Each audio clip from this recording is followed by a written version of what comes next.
There is time travel in the FNAF lore now, or is it? Did Oswald really move back to 1985, or is there something else going on here? Can we prove one or the other? Yes, we can. There's a very simple way to prove that time travel is not canon to Into the Pit. Let's break down everything we know. The game implies that the ball pit is a portal between the present and the past. Oswald has gone there numerous times and saw the infamous missing children incident. There aren't many ways to explain something this bizarre, but time travel creates some surprising implications that cannot possibly be true. Think about it. If the ball pit is a time travel machine, then Spring Bonnie is William Afton, and 2. Oswald experienced the accurate missing children incident. This isn't anything complicated, right? If you time travel to 1985, you will see 1985. But the game says something very different. Pete Bonnie is not William Afton who time traveled from 1985 to the future. Instead, the main villain is presented as a beast. It's a mysterious entity that takes over the Spring Bonnie costume. The monster will bite you with its sharp teeth. It doesn't talk, it seems to be barely thinking. There's nothing human to be found inside the costume, and eventually it ends up empty, trapped on the ball pit strings. But that's not all. Next problem. Pete Bonnie is a shape-shifting entity, and believe it or not, William Afton isn't. How would you imagine a story of the actual William Afton traveling to the future? He surely wouldn't waste time pretending to be somebody's father. I think he would focus on his own life, his own fate, and if Oswald defeated 1985 William, the timeline would drastically change. But Into the Pit never addressed anything time travel related, no paradoxes, no anything, because that's not a time travel story. It's more of a mysterious entity attacks you kind of a story. This also cannot be the missing children incident. Recall what we know from the newspapers and compare that to Into the Pit. It's one huge contradiction.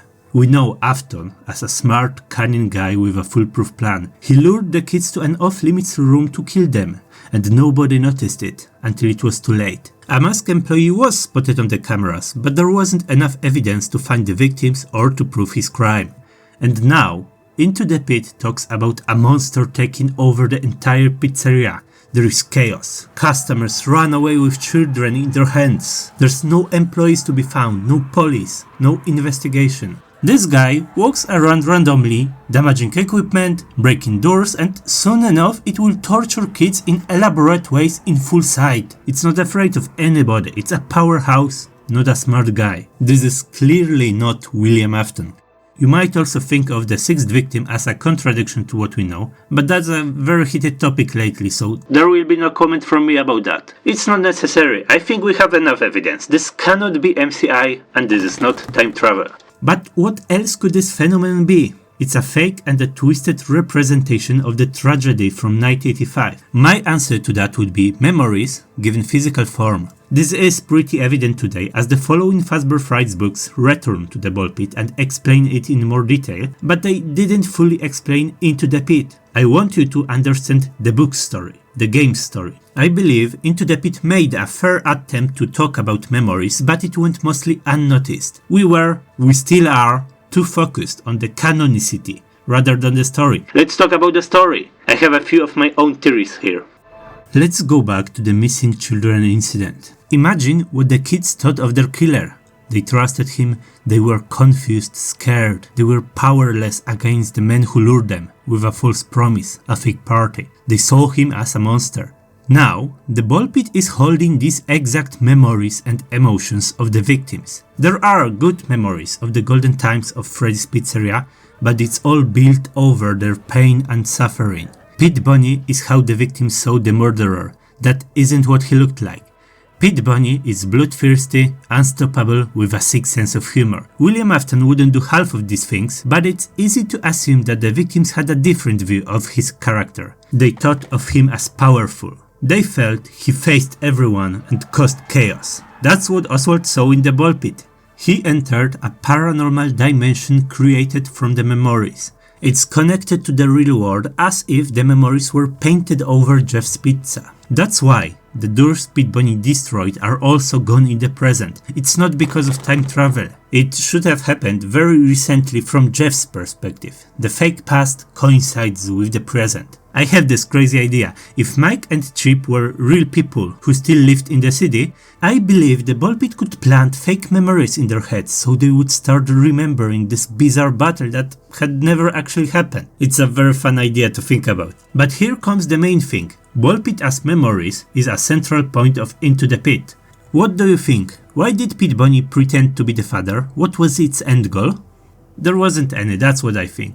Oswald was brought home and the entity left him alone. He went to school just fine, he wasn't trapped. Pete Bunny didn't want him to leave the house at night, but I think the real father wouldn't want that either. His actual father wouldn't be this aggressive, sure, but Pete Bunny took the role of a fake father and it wanted to keep things that way. As long as Oswald didn't try to escape or oppose the monster, he would be left alone and nothing would happen. Pete Bunny does all of that because it's holding Oswald's father's memories. How do you know how to drive? How do you know where I live? The entity knows that because the father is trapped in the memory ball pit, which creates this connection between them. The memory entity has learned everything. His family, abilities, responsibilities. In the book, Oswald sees Pete Bunny vacuuming the house. I don't think it's any genius mastermind like Afton was. It's more of a natural process. When MCI memories entered the ball pit, they created this process of repeating memories. When Oswald's father did, Pete Bunny instinctively began mimicking him, and it took Oswald home. It enveloped itself in these memories, but it isn't anything like a perfect copy. It's still Spring Bunny on the inside. It's still a twisted reimagining of the murderer full of anger. That's the story and the relevance of the memory ball pit. It's a magnet for memories, and it took everything bad from the 1985 tragic events. It took some positive memories, and it also ended up taking Oswald's father. Right now, it's a weird amalgamation of everything. I think the game tries to put more emphasis on that idea with its own original content. What do we need to collect to access the good ending? Father's lost items, which lead to memories between him and Oswald after you inspect them. We collect memories. But there's more. Think of the what am I ending. After the monster captures us for good, Oswald loses his own identity and becomes something similar to his father. The process is related to removing memories and stealing the identity of the person trapped in the ball pit. That's why I don't think Pete Bunny has any malicious plan. I don't believe it has anything in mind. That's just the nature of the ball pit. Pretending, mimicking, and it will repeat the murders if given enough time. Thankfully, Oswald has defeated the monster.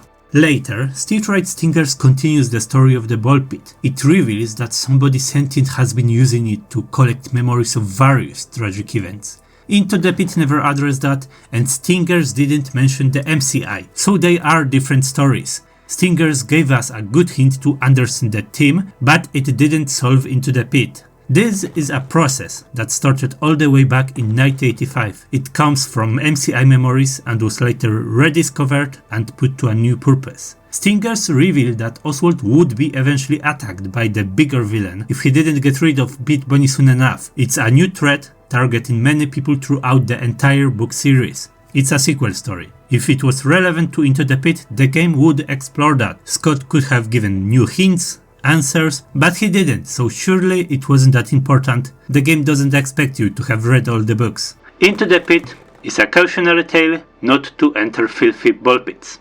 Just that.